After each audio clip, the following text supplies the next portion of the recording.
this part of fight week? Where are you at?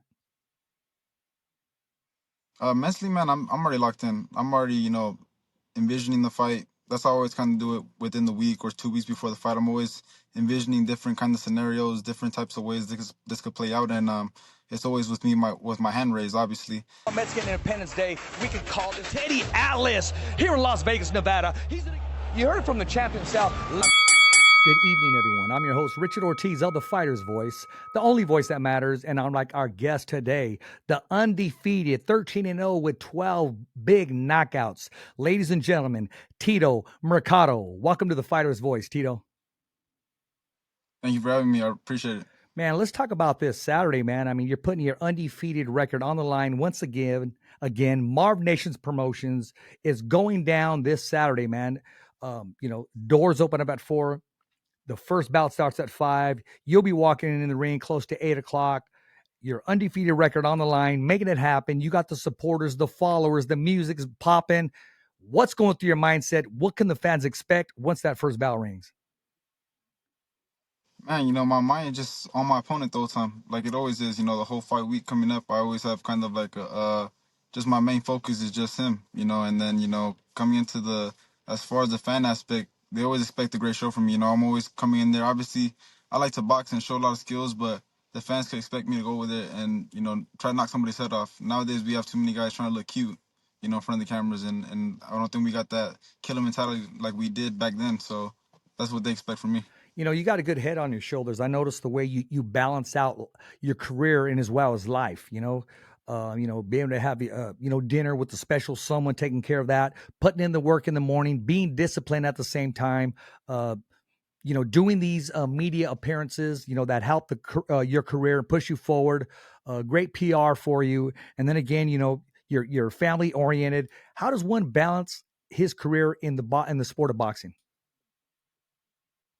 That's hard, man. Everybody has their own kind of way of balancing things out. Everybody has their own things that they like to do to be able to kind of take their mind off of, the hard training that's going on, or, whatever it is. Everybody kind of has their own thing, but I kind of found my niche on how I do it.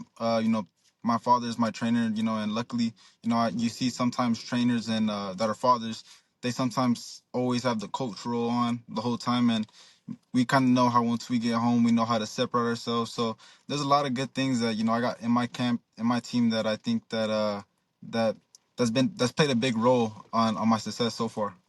I've never met your father personally. I had a brief conversation with him, and I could just tell that man is very passionate about the sport of boxing, very passionate about you being his fighter and also his son.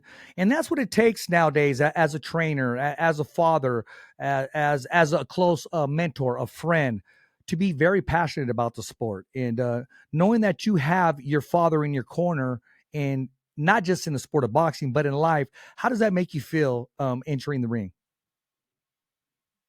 It makes me feel good. I know everybody has that one person in life that they know that they can trust, and that they know they'll take care of them, right? And that's what my father's been doing. He's been doing a great job with my career so far. I trust that man, and when it comes down to the strategies for the fights, I trust that man. And like I said, man, we've been doing well, and I think that we're gonna continue to do well. God willing. Why the sport of boxing? You're very athletic. You could have played any other sport and pursued it at a professional level. Why the sweet science? I think because my father used to box. My father used to be an amateur boxer. At the time, he was training my uncle first. My uncle, who's also a professional boxer. My father was training him. They never really they never pushed the sport into me. You see a lot of fighters where they had the father figure or the uncle or the grandpa, take him to the gym, and because they were getting to fights, stuff like that. I kind of seen my father training my uncle, and I kind of threw myself into it at a young age, and I told my father that I wanted to do it, and since then I started getting myself into it. So, sometimes you hear guys kind of saying that it was my call, like it was kind of a calling for them. In my sense, I called for it. I wanted it.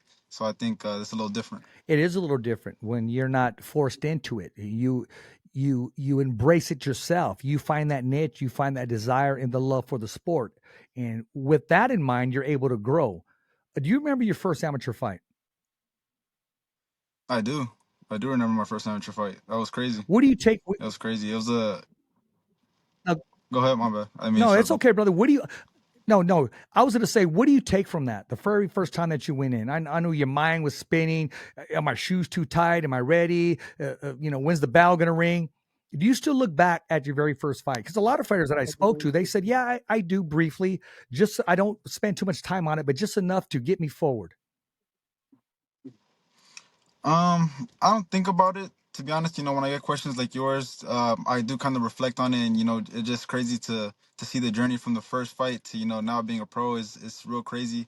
But I do remember all the feelings that I had. I remember every single detail of that fight, man. That it was crazy. My uncle also fought in the card too, on the amateur bout too. So it was a fun night, and it's something that I could tell my kids about one day, or I think I even have the footage of it too somewhere hidden. So it's always good to look back on those moments. If I become a world champion, God willingly, I will. Yeah, I'm gonna have to fix something about your statement right now. There was a long time ago when I started this podcast. I'm gonna tell you a true story, and then I'm gonna help you with something.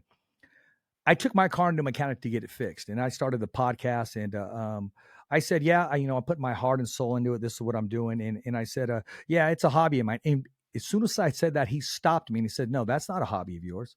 He said, "That's a profession of yours. Don't ever say hobby," is what he told me. So I've never looked back. I've never thought about it. I've never recalled it. So when people have said, "Richard, that's your hobby," I correct them right off the bat. So Tito, it's not if, it's when the God gives you the opportunity, you will become champion of the world. So I just wanted to say that. Right. No, most definitely. I have full confidence in myself, but I would like to be humble. Sometimes Absolutely. people might misinterpret that for me being cocky, and I'm a humble person.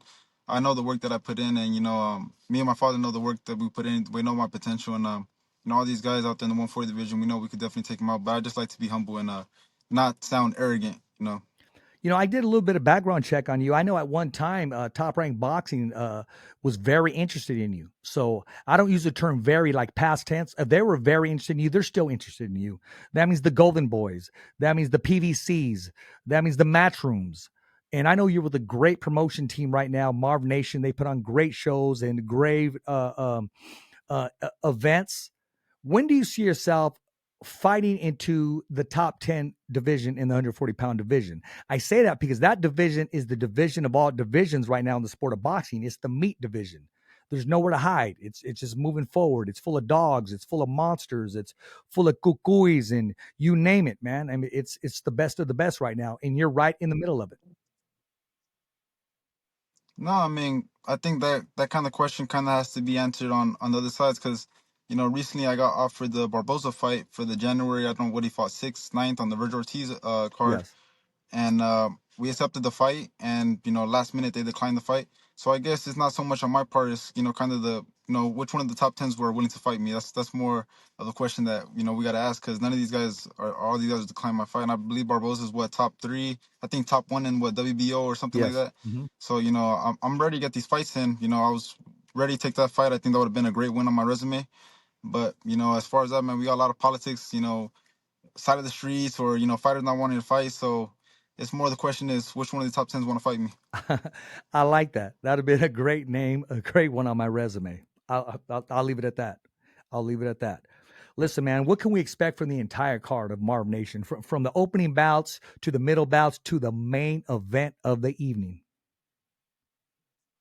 Yeah, man, I've seen Marv Nation putting a lot of great fighters on there, a lot of known locals. So expect a great card like always. Marv Nation knows what they're doing. They're obviously rising as a promotional company, and they got great fighters going on. And I'm just looking forward to add to a great performance as well. These other fighters are gonna put on. Where are you at right now in your fight week? Where are you at right now mentally? Where are you at right now this part of fight week? Where are you at? Mentally, man, I'm already locked in. I'm already envisioning the fight. That's how I always kind of do it within the week or 2 weeks before the fight. I'm always envisioning different kind of scenarios, different types of ways this could play out, and it's always with me with my hand raised, obviously. And as far as fight weight, I'm just a pound or two away, so everything's we kind of do everything strategically here, and we kind of start slimming down everything and kind of start getting the strategy right. So once it comes fight night, we're perfect.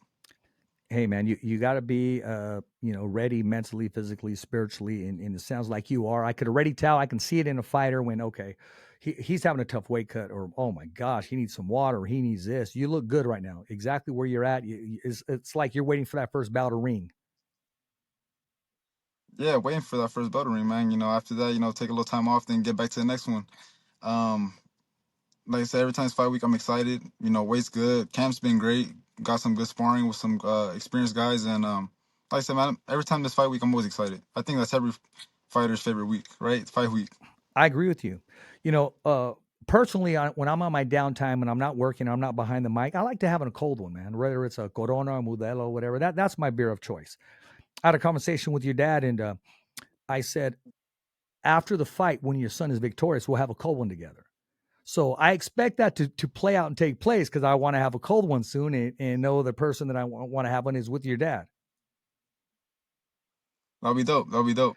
Yeah, unfortunately, I can't have one with you guys. I don't drink or smoke or any types of drugs. I'm a pretty healthy athlete, but that'll be fun to be right there, chop it up with you guys. Absolutely, man. And I respect where you're coming from. I wouldn't see you doing otherwise. And that's part of the reason why you are going to be a future champion because you're doing all the things that are necessary to become a fighter and champion, not just inside of the ring, but outside of the ring as well. The way you carry yourself. Brother, I've talked to 3 different people just today, and they had nothing but great things to say about you. I mean, they said, this kid, you're going to love this kid, Richard. You got to get him on the show. Make sure you get him on the show.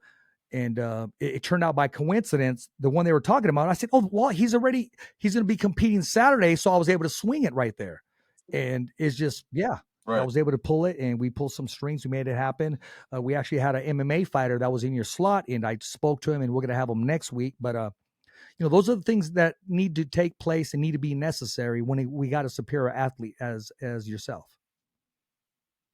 I appreciate that. I appreciate that a lot. So tell us, man, I mean, how's sparring going? Did you bring anybody in training camp? Is there anything different in this training camp than your previous ones? I mean, every training camp is kind of the same. Obviously, we kind of just tailor make it for, strategy wise on based on the opponent we're fighting. Some guys may run, some guys may come forward. But, this camp we spar with some good guys. We spar guys like Jose Felix, who just fought on the matchroom card earlier this year, maybe like a week or two ago. I think he fought against a Ireland guy or something like that. And then I've been sparring with Juan Carlos Burgos, which is a guy who's fought a lot of great guys like Mikey Garcia, guys like that. So this sparring camp, I had a lot of great guys that had a lot of experience. So I definitely feel like I learned a lot, just like every other camp. And the more that I keep learning and learning, man, I feel like it's gonna get scary for these guys. I hear you, man. Well, listen, there's a big fight coming up before you enter the ring on Saturday, and that's this Thursday. Teofimo Lopez taking on Jermaine Ortiz. Who do you have and why? And do you think this event will go the distance? That's a hard one, man, because I don't know what Teofimo we're gonna get. He has a lot of off nights. Like the off night he had with Cambosos, the off night he had with Martin. Sander Martin.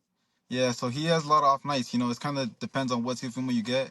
I would favor Teofimo in that fight, but Jermaine Ortiz is still a young guy. He could box. So I think if Teofimo kind of slips up a little bit, I think Ortiz could pull that fight off. But ultimately, I think Teofimo. Fair enough. I had Jermaine Ortiz on the show. It actually aired today. So I'll send you that link and let me know what you think about that interview. And, I told him, I said, hey, I got to make sure I attend that fight, and it looks like we're going to be heading up there Thursday and then smashing over to your fight on Friday for the weigh-ins and then watching you enter the ring on Saturday. So the fighter's voice will be in the house. I want to make sure I get a soundbite with you after the fight and it's all said and done. And my next question is, what size do you wear? What size are you, my man? Size as in what? Yeah, Shirt? t-shirt or hoodie. Yeah. What size are you? Large. Large. Okay. I'm a large. I'm gonna have you Yeah, have to hook you up with the official t-shirt of the fighter's voice, the only voice that matters. I gotta hook you up, man. that's dope. I'll definitely be repping that one all the Hey, time. that's what I'm talking about, man. Now I gotta ask you something off the sport of boxing. We got a big game taking place this Sunday, Super Bowl weekend, and you're part of this whole weekend, man. It kicks off Thursday in Las Vegas, and then you got my air turned off. And then you got Friday, you got the weigh-ins, and then you got the event Saturday, Marv Nation promotions. But then you got the Super Bowl this Sunday. It's the 49ers against the Chiefs. Who do you have and why? That one's a little hard one because I'm not a football fan like that. But from No. what I'm hearing, I'm hearing the 49ers A lot of people would rather have the 49ers win than the Chiefs. I heard this is probably the worst Super Bowl just because the two teams. Not a lot of people like the two teams, but if I had to go with one, I'm guessing.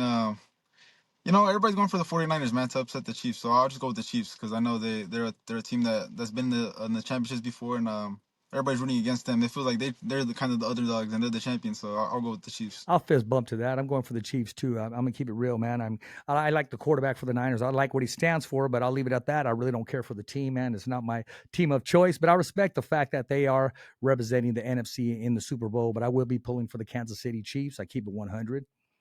But Who's your I'm football a Dallas team? Cowboy fan, so I got my heart broken, bro.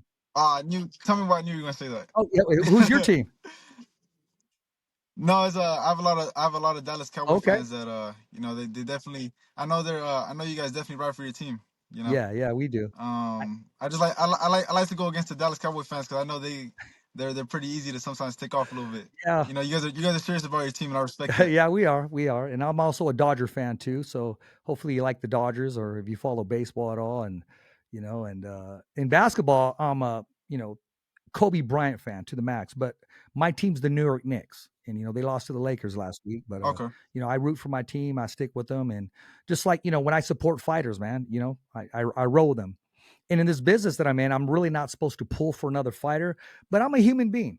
If I have somebody on the show and they hit me the right way, or I love their story, I love what they're doing in the community. How do you not root and support somebody like that? Right. No, yeah, it's only natural, right? We all got feelings and things like that can kind of gravitate us to a certain fighter, stuff like that. So I mean, I think more or less that's kind of you being a fan now. It's not you being I'm not supposed to be a a fan, but journalist or yeah, reporter, yeah, right? yeah. I'll tell you what, I'll be You a get what I'm saying? supporter. How does that sound? That sounds better. Support, more professional. I'm a supporter. Right. Yeah. Right. But yeah, I mean, yeah, fan first, of course. But I've been doing this for a little while. I used to do journalism. I used to write in the paper, and I used to go interview these fighters, and I used to take the recorder, the old school stuff, back in the day. And I'm sure your dad appreciates some of the names that that when we chop it up, Saturday after you're victorious. Any big plans after your fight Saturday? Oh man, I'm just looking forward to the next victim. I'm just waiting for the next fight day. I always get excited. I'm the type of fighter who likes to be active. Last year I had 5 fights. I just like to stay active. So I'm looking forward to the next fight date. That's all really I'm really looking forward to. Not taking you off focus, is there anybody in the top 10 140-pound division that you would love to share the ring with? Top 10. I mean, besides the world champions, or are you just Hey, talking? if they Don't got a matter. scrap, so be it. I know you want all of them, but I'm talking about like the Arnold Barbosas, the Regis Prograis, the Jose Ramirez's, even Ryan Garcia, Teofimo, any of those cats that are floating around in the 140-pound division. I think the three. I mean, I think the three of them that I would like to get in the ring with are the 3 world champions, which is there's 4 obviously, but Teofimo, Devin, and Sabril Matias. I think between them 3. And then you got the winner. Yeah, I think them 3. You got the winner of Rolly and Isaac Cruz. Right, which I think they're good fighters, no doubt about that. But I think those are the 3 best, within the champions. Obviously, I don't really consider Rolly a champion too much. A lot of people didn't think so. They thought he actually lost his first title defense against I forget the guy he fought, but he was from Robert Garcia's boxing academy. I think it was for the vacated belt. He was on man, I want to. Yeah, I think his name is like Marines Yeah, or something like exactly. Yeah, that was like what 2 years ago, 3 years that. The ago. Dominican, right? I think it's like Dominican, Yes, yeah, something exactly. like that. That Yeah. was his last hurrah, his last time at a title shot. But he put a good account of himself against Tank Davis. Other than that, yeah, I mean, people have called him out and they want to share the ring with him. And I appreciate the fact that you named the champions that people respect the most, that are the most not just popular, but uphold it in the highest regards as far as their ability. So you didn't just say, okay, I want this guy because I Right. think it's an easy victory. I respect the fact that you want the dogs, you want the smoke. Right, I want them first, obviously, and if Rolly comes out victorious on the fight, obviously, of course, I want to fight him. But I don't think too much of him as a champion. I think it'll be a great fight, I think it'll be a great build up because the man. I mean, regardless, he knows how to talk. He knows how to sell a fight. But as far as abilities and all that, I don't think I don't hold him too high on that one. Well, you know what? hopefully that could be a matchup in the future if it does happen in the sanctioning bodies and they don't get caught in this politics, because you do got a colorful record. You are fighting for a great promotion that you have behind you, and the rest is just taking care of business this Saturday, man. I mean, do you see this fight going the distance? I don't, but I gotta expect the worst, and I gotta expect that he comes and comes to fight and doesn't lay down, and comes a full rounds. I gotta just do my job, and every time I focus on just doing my job, I always land that shot, and these guys always go down. So that's how I gotta focus on. I don't gotta focus on no knockout. I focus on boxing abilities, and my natural athletic abilities just handle the rest. So. What do you say to the fan who doesn't know Tito Mercado? What can they expect from you? What's your fan base like? What's your IG? What's your Twitter? Where can we follow you and support you? Man, my as far as my fan base, man, my fan base is mainly Latinos, right? I come from a Mexican and Nicaraguan descent, so I definitely have a lot of Latinos following me. But yeah, man, my style is a boxer puncher, explosive boxer puncher. I know how to box, and every time I land that shot, I mean, my knockouts speak for itself against, obviously respectable opponents like Nakatila, Hank Lundy, Velez. I got some respectable names on my thing, and yeah, man, I just come to fight every single time. And all my IG socials, you can get me at on Facebook, IG, everything is at Real Tito Mercado. Well, you know what, man? I want to thank you for taking time out of your training camp. It's fight week. It's rare sometimes for a fighter to come on during the week of, but sometimes people use it just to relax and break that monotony just a bit. Once again, I want to thank you, putting everything in aside just to take some time for the Fighter's Voice. Ladies and gentlemen, Tito Mercado, make sure that you follow him, support him, and there's still tickets available, ladies and gentlemen. Marv Nations Productions, it's February 10th, C. Robert Lee Activity Center. The address is 21815 Pioneer Boulevard, Hawaiian Gardens, California. Doors open up at 4. Tickets still available. The first event is at 5 o'clock. Marv Nations Promotions. It's going to take place in the main event. Tito Mercado puts his undefeated record on the line.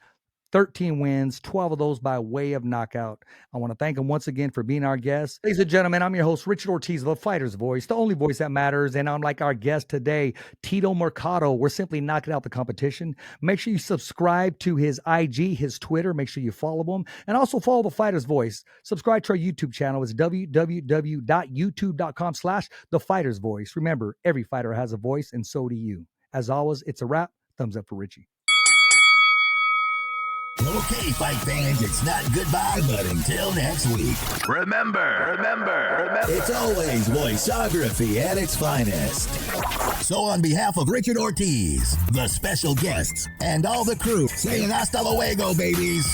And always, thanks for listening.